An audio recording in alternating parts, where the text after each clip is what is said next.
Murder mystery. Lord Sinclair has been murdered at his mansion. I have to investigate the crime scene with a broken window, a pot which he drank from before his death, and a knife that was left behind.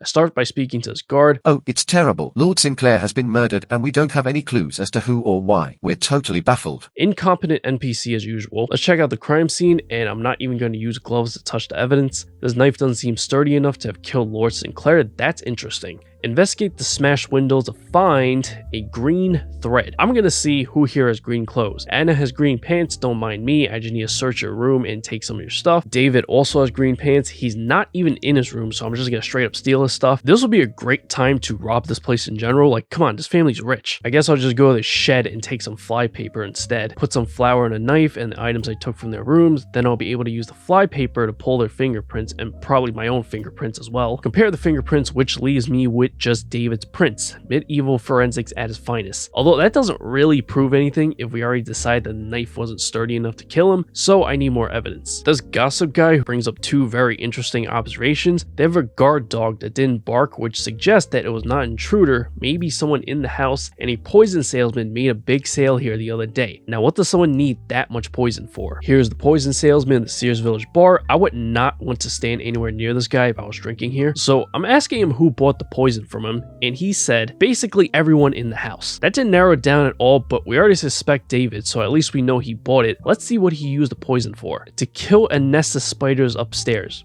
Poison for that? I mean, I got a shoe you can borrow. Whatever. I'm at the nest. I don't know why he told me that, like I wasn't gonna check. You estimate there must be at least a few hundred spiders ready to hatch. That's disgusting, but guess what? No poison used here. I suppose that's all the evidence, so let's bring it to the guard. There's something I didn't understand, by the way. So the knife that was at the crime scene, let me draw this out for you. I'm assuming the knife was used as a misdirect to draw our attention away from the actual murder weapon, the poison drink. So what did he do? Stabbed him afterwards after he died, and that's why there was blood? Here's the problem. We never actually saw the body, but because of the knife and the blood and most likely some stab wounds, they probably thought that was how he died. He did all that just to leave his fingerprints on the knife, which would have led them to think it was him anyways. He was better off just letting the poison do his thing, and I don't think anyone would have ever known. Or get rid of the knife. Yeah, this guy's a moron. The rewards are 3 quest points, 1,406 craft XP, and 2,000 coins. That brings me to 11 crafting. Observatory Quest. There's a building called the Observatory which houses a gigantic telescope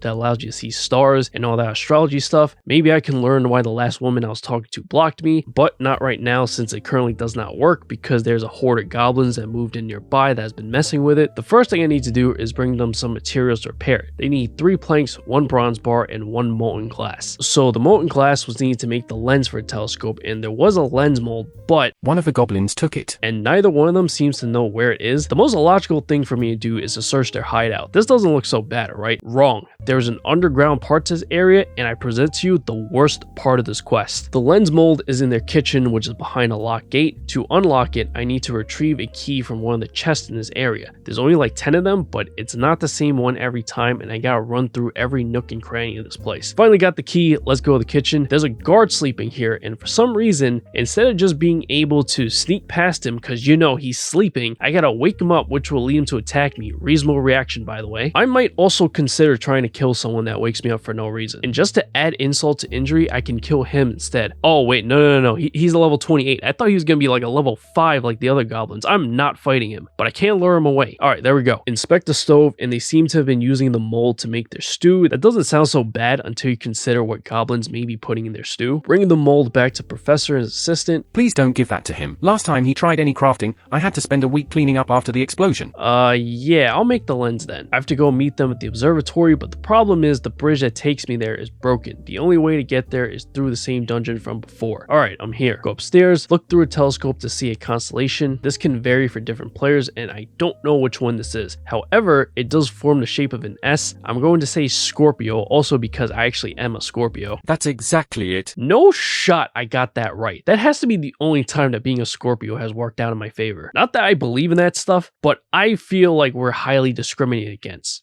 Or maybe it's because I play RuneScape. Regardless, I try to avoid mentioning either one to women. Rewards are 2 quest points, about 2,000 craft XP, some random reward based on whichever constellation I got, which looks like I got a couple potions and a sapphire. Use the craft XP lamp, which brings me to level 18 crafting. Dwarf Cannon, a quest that's about more goblins causing more trouble, but this time with the dwarves, and I have to do various tasks for Captain Logoff over here. Is that supposed to be pronounced like log off? Anyways, help him clean up the mess that was caused from the attack and reinforce the defenses to fend off more attacks. In return, he'll let me be an honorary member of the Black Guard.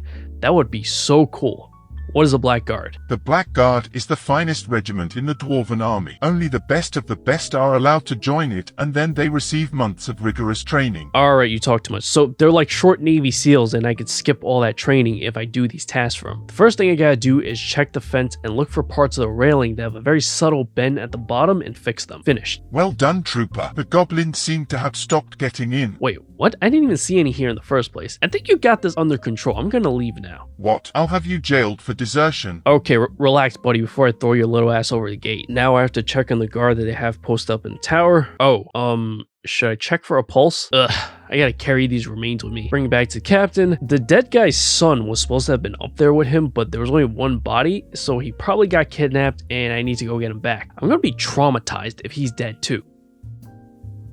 Good news, I found him. And he's not dead. Instead, they just shoved him in a crate with no air holes in it, and he probably would have died if I didn't find him. I have to fix their cannon. That's done. Oh my god, I gotta find out what this thing uses for ammo. Are you serious? How do you use this and not know? Speak to Nelodian to get that info. It's cannonballs, by the way, if you hadn't figured that out already. There it is. The rewards are 1 quest point, 750 craft XP, permission to purchase and use a multi-cannon. They couldn't just give me one, huh? Abilities to smith cannonballs and the ability to add the ammo mold for cannonballs to my tool belt. That craft XP will bring me to level 19. Hello, old man. That's a rude thing to say to someone you don't know. Plague City. This old man Edmund's daughter Elena went to West Ardoin as there's a plague over there. She's not supposed to because they're under quarantine, but she felt the need to help since she's a healer. That's the term he used. I don't get it. So is she like a nurse, a doctor? Is she in medical school at least? Why did he say healer? Imagine you were sick and you went to some whatever nearby medical facility and some self-proclaimed healer tried to check you out. Well, actually, I'm American, so you know what? I'll take my chances with the healer. Elena's missing though, so I have to find her. Alrina, his wife, is going to take my dwell berries to put it in the gas mask, which will protect me from the plague apparently. Let me grab this picture of your daughter real quick. I promise I'm not going to do anything weird with it. Now to dump 4 buckets of water in this patch of mud to soften the ground in order to dig through it and get underground. That's the only way across over to the other side. Speak to Jethic, who says she's staying with the Renison family. She's not here, and when I asked them what happened, according to the daughter of this family, yes, I was near the southeast corner when I saw Elena walking by. I was about to run to greet her when some men jumped out. They shoved a sack over her head and dragged her into a building. Okay, so she got kidnapped. The girl told me she was in this building, which I want to say looks creepy, but every building here looks like that. This mourner isn't letting me in because the black X's on the door means this house was infected, so they also doubt that anyone was actually stupid enough to go in there. I mean, I'm stupid enough to go in there. All you need is one of these high-tech gas masks which crush berries inside of it. I need to get permission from the city water over here to get in there, but he's not being very cooperative since he's hungover. He conveniently does have the recipe for the hangover cure. Make some chocolate milk, put snake grass in chocolate milk. This looks gross, but whatever works. He gave me the warrants. I have a warrant from Bravik to enter here. This is highly irregular. Please wait. Psych, I'm going in anyways. Oh, there's a key hidden in this barrel. And look who's down here. She's going home. Let's go see Edmund. Quest complete. The rewards are 1 quest point, 2,425 mine XP, Ardoin teleport spell, access to West Ardoin, and the gas mask. That brings me to level 15 mining. The Blood Pact. Xenia over here saw some cultists of Zamorak take a prisoner into the catacombs, and she wants our help to stop them from whatever they're doing. Hey, yo, look at the way she's tied up. Are we sure this isn't some kind of bondage situation? I mean, we don't actually know what's going on here, right? And I don't want to be rude and interrupt anything. Do we have to take this idiot? Yes, the Blood Pact. You read the book. Let me go. I didn't make any Blood Pact. I kind of take it back. They definitely sound like a cult, and the girl who's tied up definitely seems to be there against her will. I'm going to feel really bad if I was right, because I'm going to kill Kyle. Let me take his charge bow. Caitlyn's now dead. Let me take her staff. I actually had an option to kill them or let them live, but assuming this is not a bondage or role-playing situation, these are some seriously messed up people. There goes the last guy, Reese.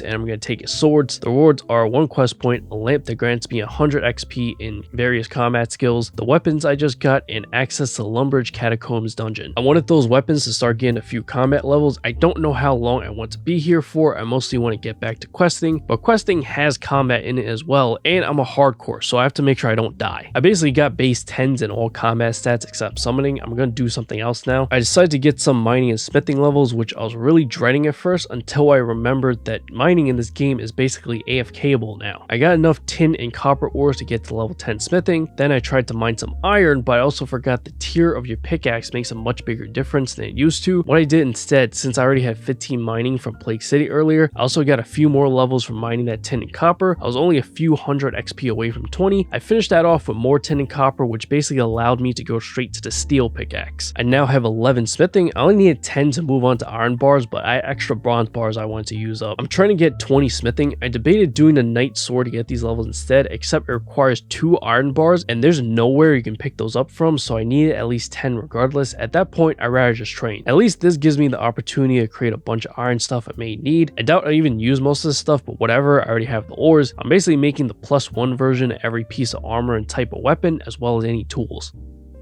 There it is, 20 smithing, and I did manage to make everything I wanted. The first thing I'm going to kill on my shiny new set of armor and weapon are 2 cows. Wow, they really dropped a staff of air and a charge bow. That on top of the melee weapons I have made getting the Blood Pact weapons basically pointless. I am going to pick them up, but I really wanted the cow hides. I'm going to tan them, make whatever leather shields. I don't need those, but I do need 20 crafting. I ended up coming back to get base 20 combat stats, especially after obtaining some new weapons. I was basically picking up everything and burying all the bones, by the way. That's also why I have 19 prayer. Super easy to do with the loot window to pick everything up, then use the action bar to bury the bones. I remember back in the day when you had to pick them up one by one. All that was just so I can do Elemental Workshop 1. You start this quest by randomly finding a book. To sum up what this book is saying, there was a special ore that was discovered and used in the past to create powerful weapons and armor. It was so dangerous that they shut down the workshop that was making them, which is currently bound under lock and key. Yet someone left this book behind for someone or myself to conveniently find, which you can slash open to find a key to that workshop. The workshop is behind this fake wall in this nearby building. This storyline consists of 4 quests that progressively gets more annoying. I don't think they're related to any other storyline. They aren't even required to do any other quests, so till this day I still don't get the point of them, because all it does is give you the ability to create a few pieces of armor that aren't as good as they claim in the book, so I was tricked into doing this quest. All the quests are spent uncovering different parts of the workshop and getting things within that part to work by fixing them, then using the machines there to make more stuff. In this quest specifically, we fixed the water wheel, then the bellows. We also need one of these special elemental ores by mining this elemental rock. Oh no, it's actually this earth elemental monster. I knew that, by the way. This is why I decided to get my combat stats up, because I wasn't sure if I could beat this thing, but I seem to be doing pretty good. Damn, I must have jinxed myself because now I'm not hitting, but I'm not really getting hit for much either. I think I could do this without eating a single piece of food. Question is, do I dare? Because that's not very hardcore Iron Man of me. Someone in the comments of my first episode literally told me to play it safe, and he's right, but I'm just risking it for absolutely no reason. We got the elemental ore. We're going to get this furnace started up by taking the lava from the trough and putting in the furnace, smelt the elemental ore and 4 coal into an elemental bar, create this garbage elemental shield, and quest complete. I'm not gonna lie, this was an easy 5-minute quest for some pretty decent rewards. 1 quest point, 5,000 XP in crafting and smithing, access to the workshop, the elemental shield, and the ability to make them. That brings me to 26 crafting and 27 smithing. I now need 30 smithing, so we're back here mining. It's only 3 levels, so it's much shorter grind than last time. I got all the ores I need. I'm gonna make myself a full set of steel armor and basically every steel thing I think I need, like I did with the iron. While mining all these ores earlier, I was only a few hundred XP away from 30 mining. I decided to get that and mine 2 mithril ores using my steel pickaxe. Also, I could make this mithril pickaxe that I can now add to my tool belt. Might as well, since I was already so close and I now don't have to buy one. 30 smithing was so I can go straight into Elemental Workshop 2. Let me search another random bookcase in another part of Gielinor to find a sequel to the book I was just reading that pointed me to the workshop I was just at. This book has a few more pages and I don't want to bore you with the details. It's just all fake RuneScape science that makes no sense whatsoever. The scroll I found are just directions. Back to the workshop we go. I'm not sure how much inventory space I might need, but I do know I need 2 elemental ores, so I'm gonna kill more earth elementals to get them to use up some of this food, and I'm out. I don't think I could kill the second one. I'm just gonna get more food and come back. There it is, elemental ore number 2. We're gonna go down this hatch in this completely abandoned workshop. Let's think about how insane this actually is. Like, how do we know these stairs won't break on me on the way down? down. You use the crane to dip the bar in the lava. This machine is a press that flattens the bar. This water tank cools it down. This fan dries the bar, I guess. Now it's a flattened white bar. Let's go down one more level in the workshop. Go into this random room. Speaking of insane, watch this. I place the bar under the extractor gun. I'm gonna operate the extractor hat, which really means I sit in the chair under it, put the hat on, and essentially let it shock me or drain my life force or whatever, and I guess my power is then transferred into the bar. Who would willingly do this? Seriously. With no one around either, we could have died down here. That book I read in the beginning did talk about this, and it talked about people going brain dead from doing this. So